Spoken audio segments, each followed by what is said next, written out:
Clean for the Queen. Have you seen this fucking nonsense? There's a campaign. Clean for the Queen. Well, she's coming round your area or whatever. Everybody get out on the streets and clean up for the Queen before she comes. Voluntarily. Clean for the Queen, you cheeky cunts. I wouldn't clean my fucking knob if she was coming around to suck my fucking cock. You listen to Griff's Lonely Dollar lectures. No, Mr. Fucking Nice Guy.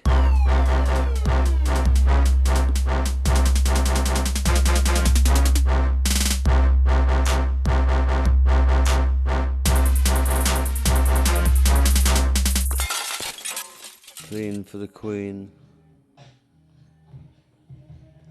Sing for the King. Mince for the Prince.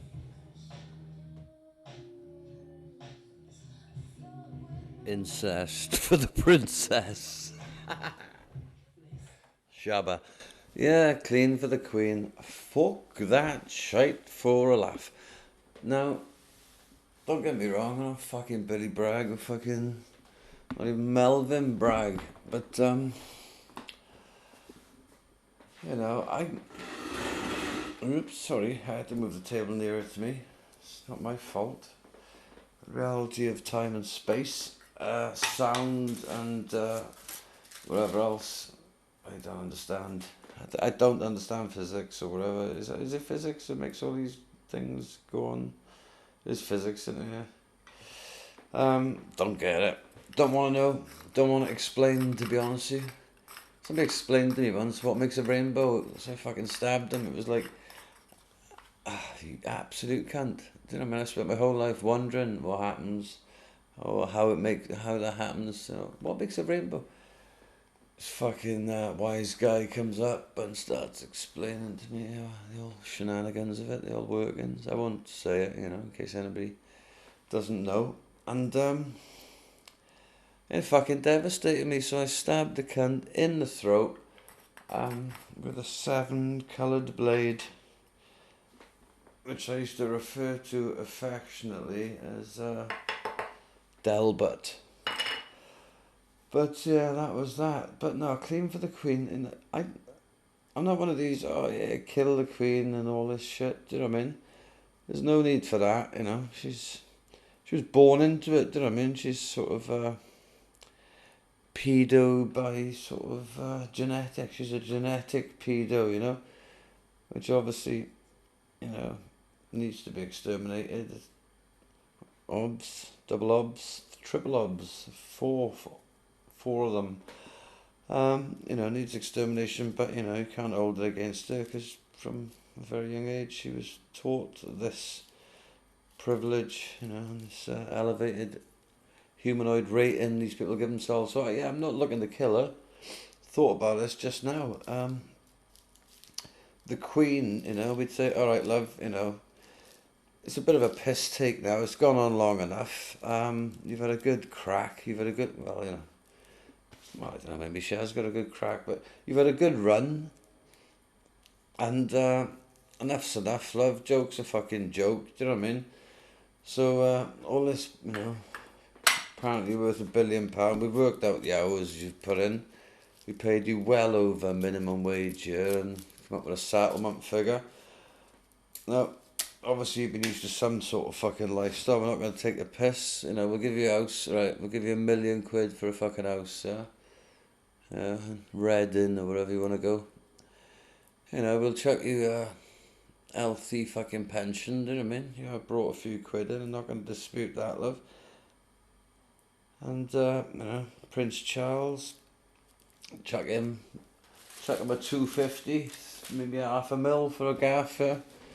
Him and the old fucking horse tooth, £500,000. He can make money off his fucking honey or whatever the fuck he does, innit? And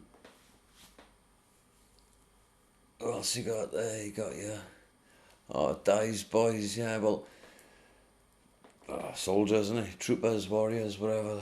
I've seen them in uniform, so obviously they got their fucking work pension there. And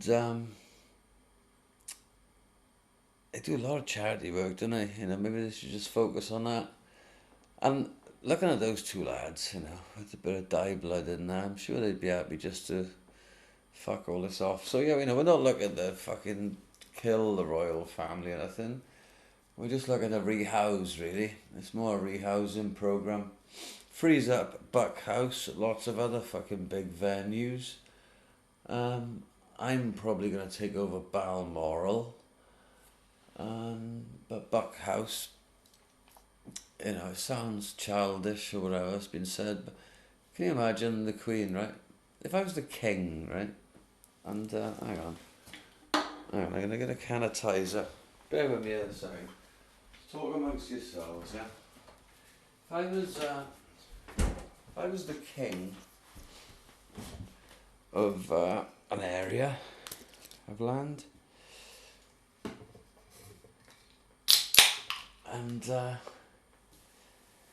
in this area of land there was like, you know, thousands of people with nowhere to live, nothing to eat, and all I had to do was say, oh fuck, what's going on?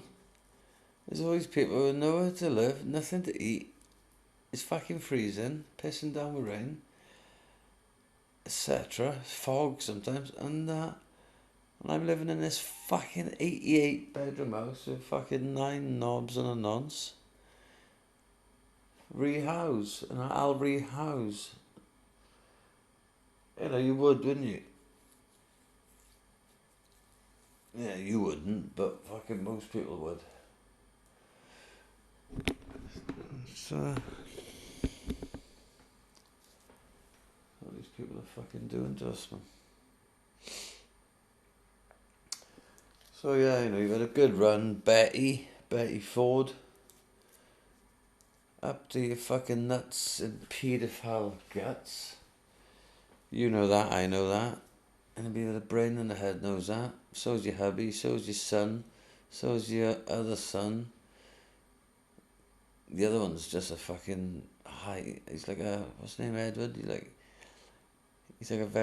a, what's the word?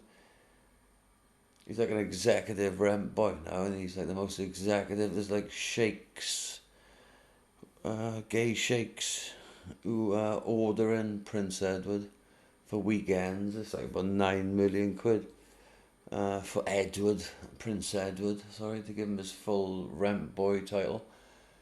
Yeah, the sheikh's renting him out for 5, 10, 15 million pound a weekend. He only works about 3 or 4 weekends a year. Does tend to spend about 6 to 8 weeks in intensive care after a booking, so he doesn't want to burn himself out because he's happy to relinquish his royal duties, apparently, according to Sheikh Muldoon, I can't remember his first name. But yeah, so you know, we can see the royal family. If we banish them to history, politely or whatever, their value for the next sort of 2 years will increase. You'll be like, you know, right, look, this is your last chance to throw stones at Betty before we put her into retirement. But anyways, I don't know, maybe I'm just a little bit overexcited tonight, you know, but to me it's a fucking no-brainer. It's an absolute fucking no-brainer. Clean for the Queen. Well, you know, what a vile title for a campaign.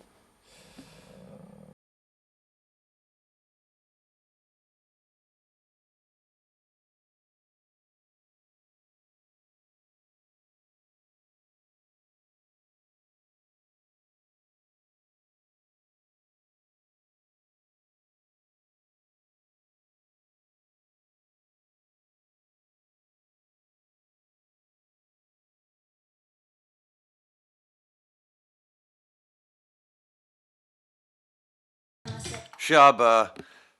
Yeah. It's been a funny old week.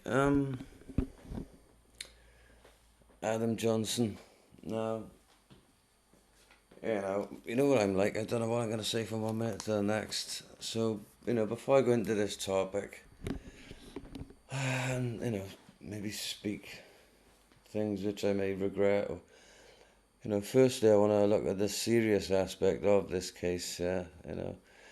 With Adam Johnson this week. And the impact.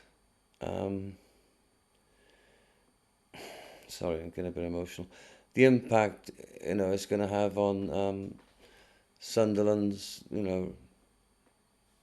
sort of relegation survival chances, because obviously, it's been a tough season for the Swans. It's only this week, beat Arsenal earlier in the week. Wee shoops.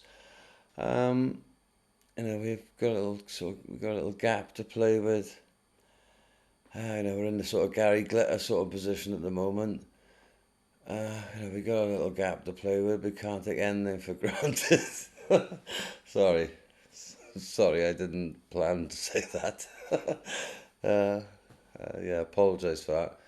But yeah, it's quite relevant to the whole topic I'm talking about. The old Andy Johnsons. All right, only joking. Yeah, of course. I hope Sunderland go down.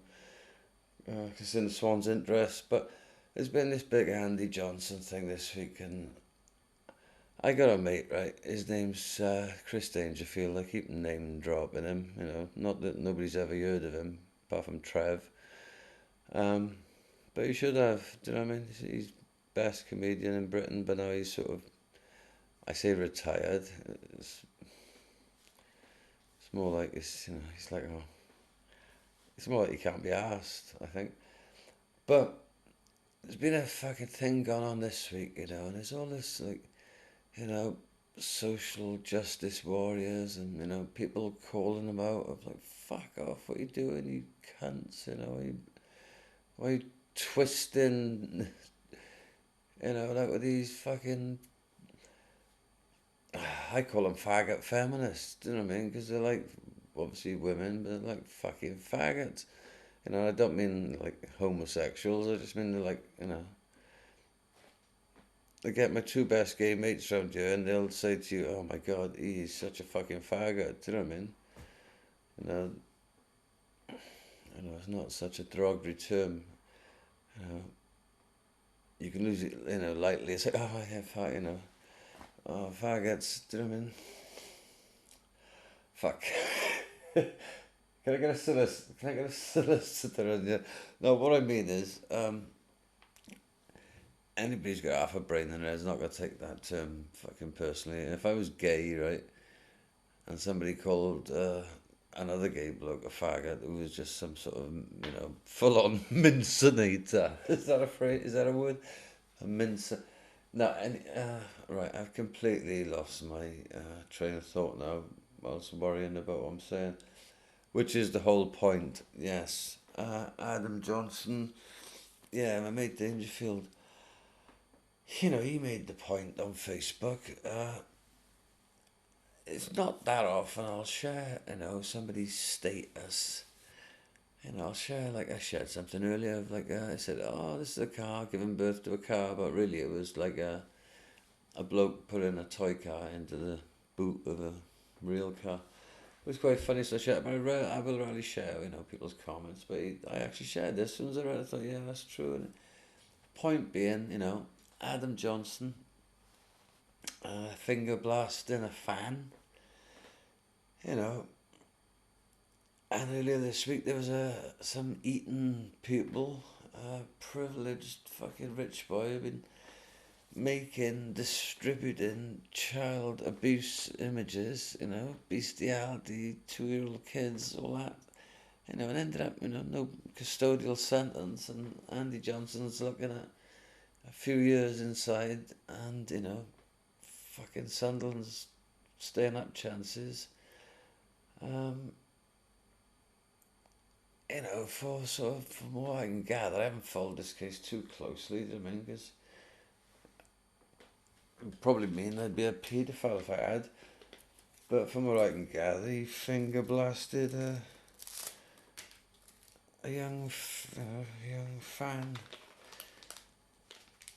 you know, 15, you know, she wasn't 6. And don't get me wrong, it's fucking dodgy, you know, and punishment for that when you're like a 27-year-old footballer, right? You only got to bear in mind is, right, you know, and people always talk about maturity difference rates for boys and girls.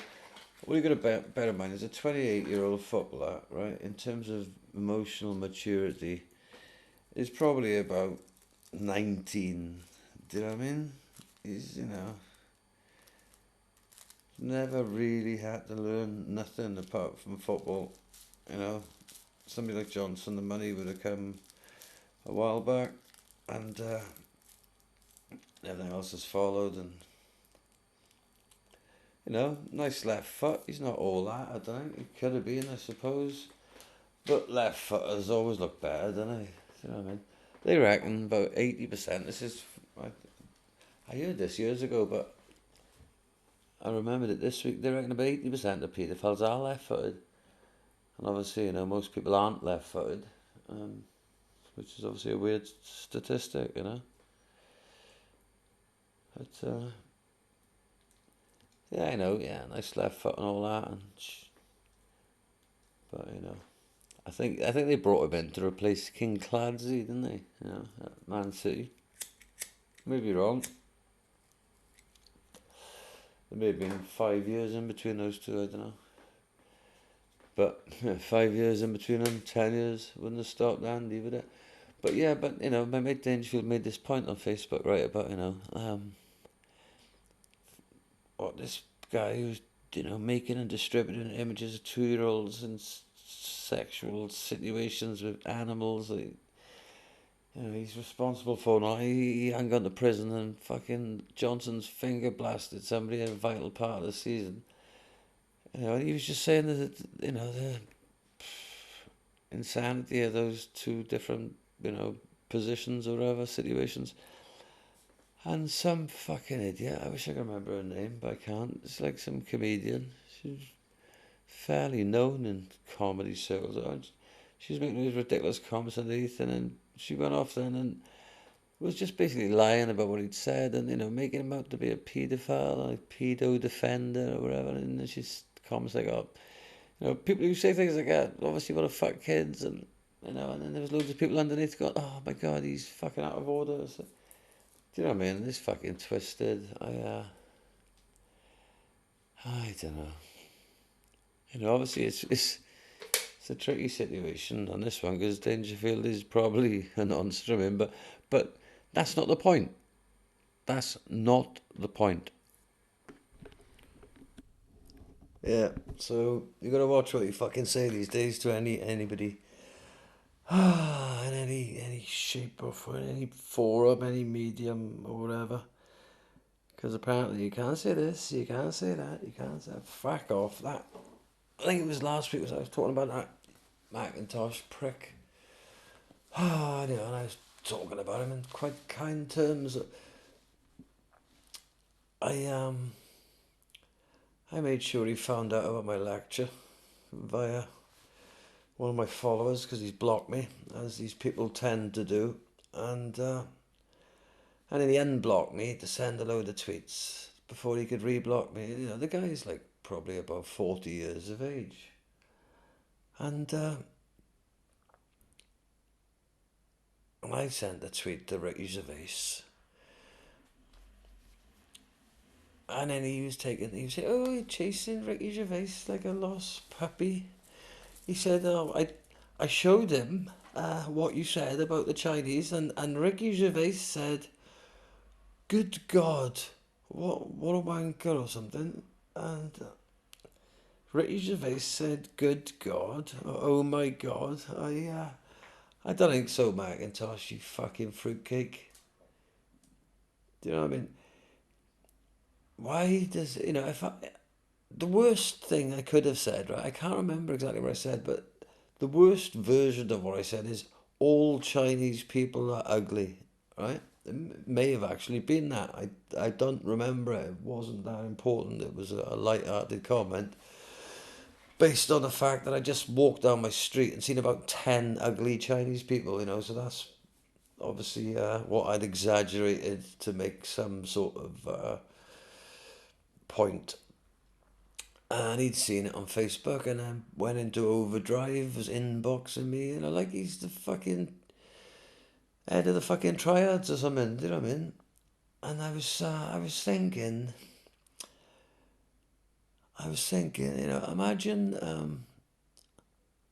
imagine some bloke in China now has put a status on Facebook saying, words to the effect of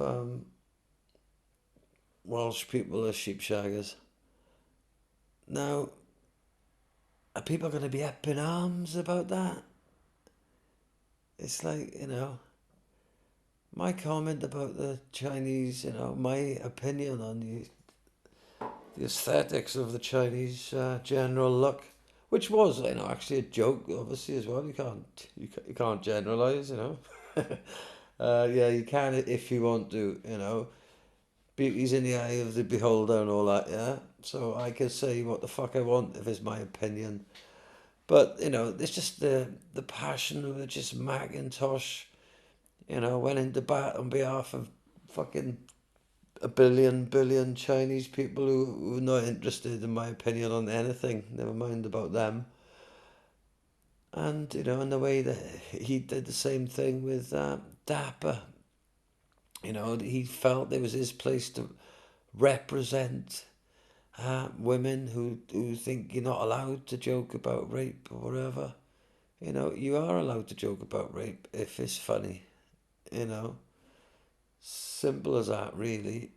If you're a sort of comedian, and and if you're tweeting on your own, account, if you're commenting on your own Facebook page, then people have got an option to see that or not to see that. But when they feel the need to, rally the fucking troops, and I tweeted Ricky Gervais once, and proper fans of all of his work, like myself, will know what I'm on about here. And I said to him, "Was Derek based on a Munty flumple?" And he tweeted me back, "Ha ha." And yeah, I'm a middle-aged man, but for a second I thought, oh my god, yeah, he got my joke or my point, and that was that, But the fact that Macintosh has come between us now, we had so many different projects in the pipeline, me and Ricky, which obviously he's been very busy. I've been extremely busy, so we've been trying to find the time to sort of formulate a plan of, when we're going to finish writing certain projects we've got, when we're going to start filming other stuff, and, there's other stuff at very early stages, but this fucking Macintosh, he's made things very awkward between me and Ricky now. Very awkward. And fuck, during that Facebook thing, he was, and this is probably more insulting than anything I said. He was inboxing me photos of, obviously, the most beautiful Chinese women he could find, as if to, negate my point. And he sent one, and, fair do, she was very smart. So I said, okay, well, where's her mum from? And then he was messaging me back the parents' names. Apparently they were like, they worked in the film industry, I think, and this was their daughter, and he made a point of letting me know, no, she's got, both the parents are Chinese. It's not mixed race. And I just thought he was fucking joking. It was so pathetic. But this is the mentality of these people, and you get it with these faggot feminists or whatever the politically correct term is. That they're the sort of people in school, right? When they were in school, they couldn't fight their way out of situations, but they couldn't, get out of situations with their personality either. So they had nothing really. Do you know what I mean? They you know, they couldn't use their personality or charm or wit, you know, to be part of the fucking group, you know, or to find their role in the whole thing. But, you know, now they've sort of gathered now, and because of the sheer numbers, then they're convinced they're right because there's a lot of them saying the same fucking thing. Which, you know, just before I recorded this, I was looking at the figures for last week. There's less than 100 people listened to last week's lecture. You know, I don't know why I fucking bother, to be honest with you. You know, I could squeeze a spot and put it on YouTube and fucking get 300. Tonight, you know, just a normal spot, not one of those ones that people put up and get fucking 10 million because about 3 pints of pus come out. Oh, God. I read on Twitter today, the tea lady's got her own show. So there's the India program coming up. She's obviously got something else on the go. And I've been shunned by the TV industry. Apart from some company who wanted me to do some poverty porn, let's get a load of fucking idiots on ESA. And, you know, I rang them up taking the piss. I was recording the calls, actually, with a view to lecturising them. But they weren't funny enough. But then last week, they were ringing me every day, you know, and to do, oh, can we speak to you on Skype? And I messaged her back, and I thought, I've got to fucking come clean with these people. And I was like, look, you know, the show I want to do is more of a sort of docudrama sitcom, you know, lectures the movie. Probably doesn't sound great, but, you know, in my head I can see it, and it does work. It's just a case of filming it. So, you know, I was going to start one of those crowdfunding things, get 10, 20 grand together, you know, hire some decent equipment, get some people who know what they're doing to film it, and somebody to sort of give me a hand directing it, really, and get some of it written properly or whatever. Although not most of it will be spontaneous or unscripted. And fuck it, you know what I mean? When you get 88 people fucking listening to a very reputable lecture, to raise what, 20 grand. I need over 2 grand each off you people. You know, but don't get me wrong. Fucking love every last one of you. You know, you're the engine of this, as I've always maintained. You know, without you, this is pointless. But yeah, I don't know. Fuck, I just feel like I'm having to sort of stop myself from doing something silly. Do you know what I mean? There's just so much bullshit in the world. And you just think, all right, people need to start taking direct action. Yeah. Do you know what I mean? If I go and do that, and somebody else goes and does that, and somebody else does that, and somebody does that, you know, maybe people will have to fucking wise up. You know, maybe people will realise we don't have to plead for the Queen. We don't have to watch what we say in case somebody takes offence because they're fucking stuck in their own thoughts so much that nobody else is matter, and you know. Anyway, I think we'll go to some sort of musical interlude here.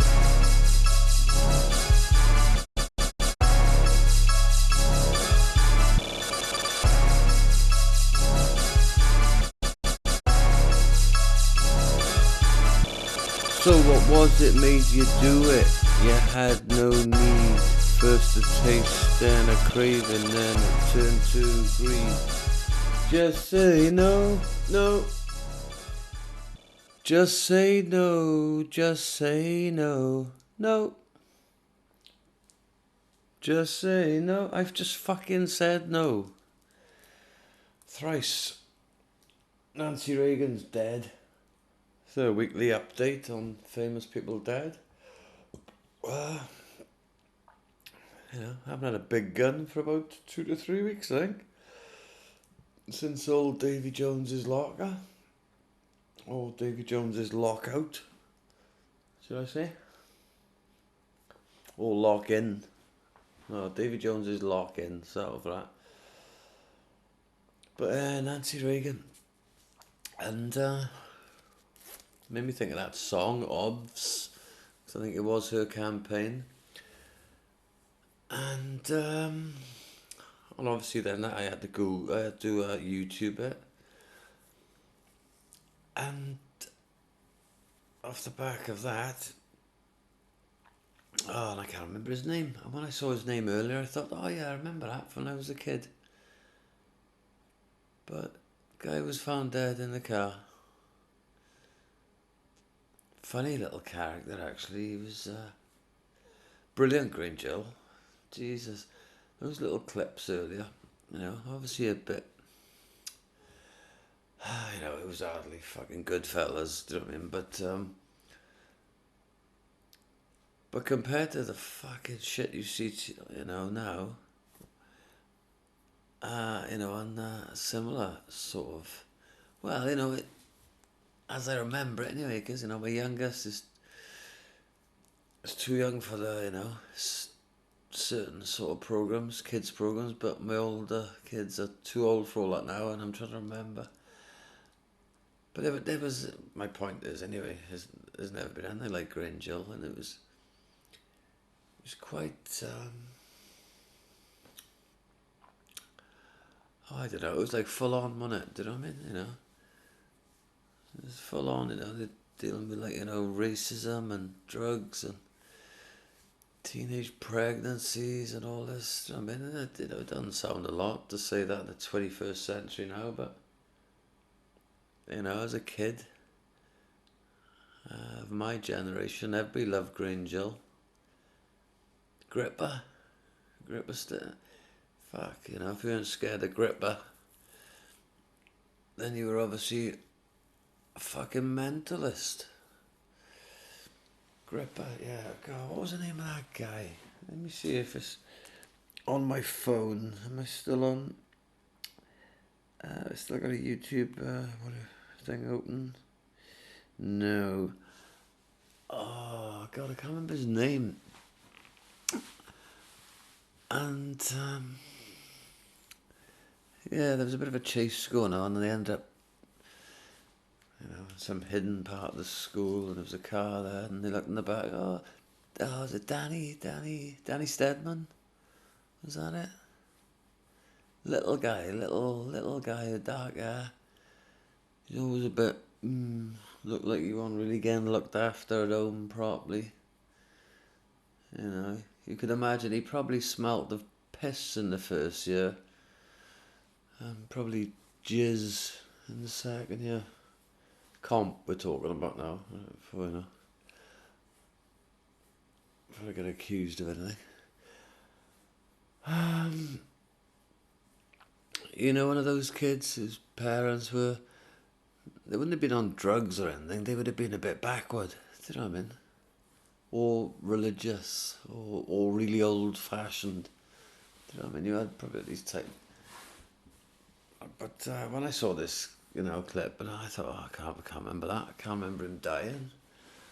And I don't know if that was part of the Zamo storyline or whatever. If it was drugs, maybe he fucking topped himself. But I think he was probably buying smack off the same people as Zamo. Buying it off fucking Ziggy Greaves, probably, innit, not that I want to generalise, but I just have. That's probably why he was brought into the storyline.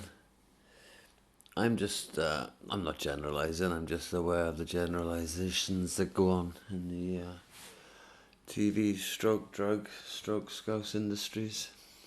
And at Waldron, Mr. Lee Waldron, oh God, you don't have to get a tough time, you boys do. I went to Glastonbury once, right?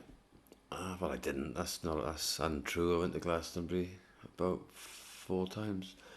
But I went to Glastonbury once in, when would this have been now? I can actually tell you exactly. This would have been 1995, the year my eldest daughter was born. year before, me and my ex were gonna go. I say fell pregnant, Christ. It wasn't that full on. She got pregnant. Nobody fell anywhere. But yeah, she didn't get pregnant. I did it. No, but anyway, I digress. 95 Glastonbury. Year before, I was going to go with my ex. She got pregnant. Obviously, Mike and Dad don't really agree with the pregnant belly or the mindset, more to the point. So she didn't go and I went with my mates. So following year, my daughter was born in the April. So by Glastonbury, which is June, July, innit? I remember my daughter was about 10 or 12 weeks old anyway, and my ex has decided, well, I'm fucking going this year, son, I'm not missing it again. We'll take the baby with us. And we did, and it was about 15 or 20 of us. I think they're called crews these days, but, we were still referring to ourselves as a posse back then. All fam, all Fambodians. Mandems, bird-dems, gashdem, mandem, gashdem. Yeah, it's gashdem, the female version of mandem, because it is now. So there's a load of us there anyway, people were looking after the baby for us for a couple of hours. We're going to have a wander and all that, and then we come back. But then, like on the Friday or maybe the Saturday night, this group of absolutely mental scousers pitched up close to us where we were catting it, and scousers probably refer to these people as scallies. I don't know, I may have I'm not even joking, I may not know the vocab of the area, but it's what we probably call down here sort of sociopathic or psychopathic chavs. Proper fucking what's the I can't remember what it's called now, but the Artful Dodger and all that, and that guy who's got all the little kids running around for him, and it was that sort of setup, they were just there fucking robbing, basically, do you know what I mean? And it fucking totally freaked me out. I just felt completely unsettled, having a young child in that environment. I thought, they're going to go and rob a load of fucking psychos. These psychos are going to track them down to their tent or whatever, come round and just start fucking shooting them or setting them on, we're going to be in the crossfire of all this with a little baby and all that. So for days, I just could not fucking relax properly. I just couldn't wait to get it done with and to get home, do you know what I mean? But,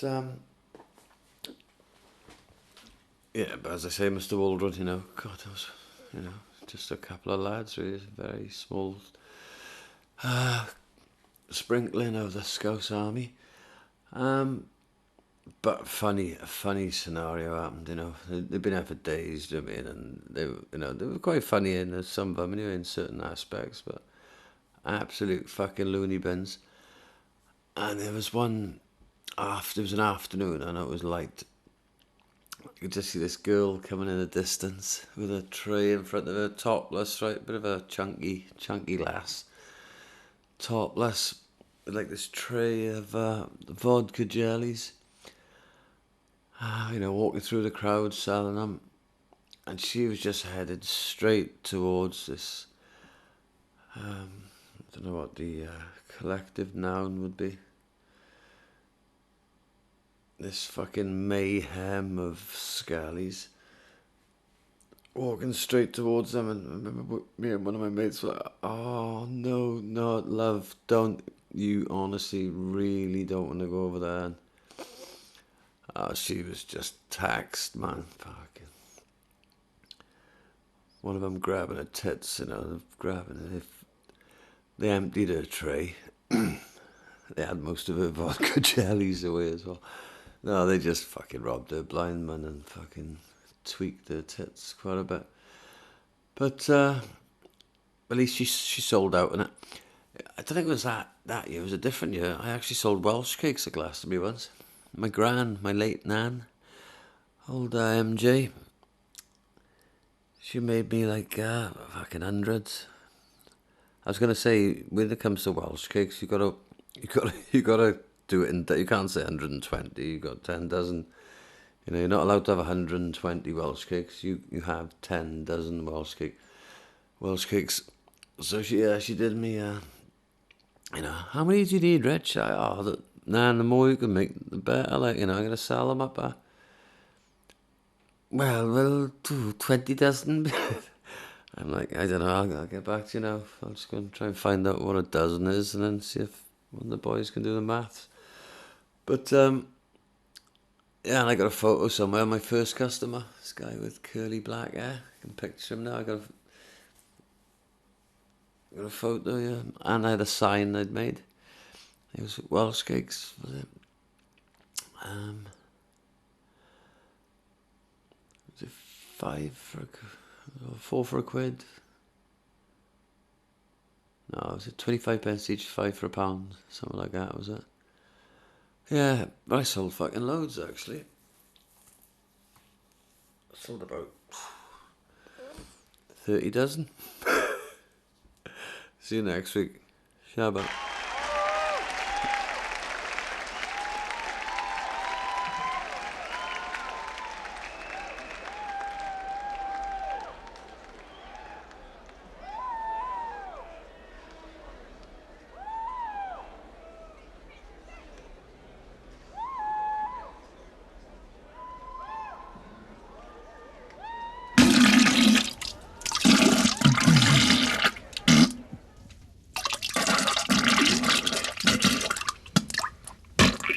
Clean for the Queen.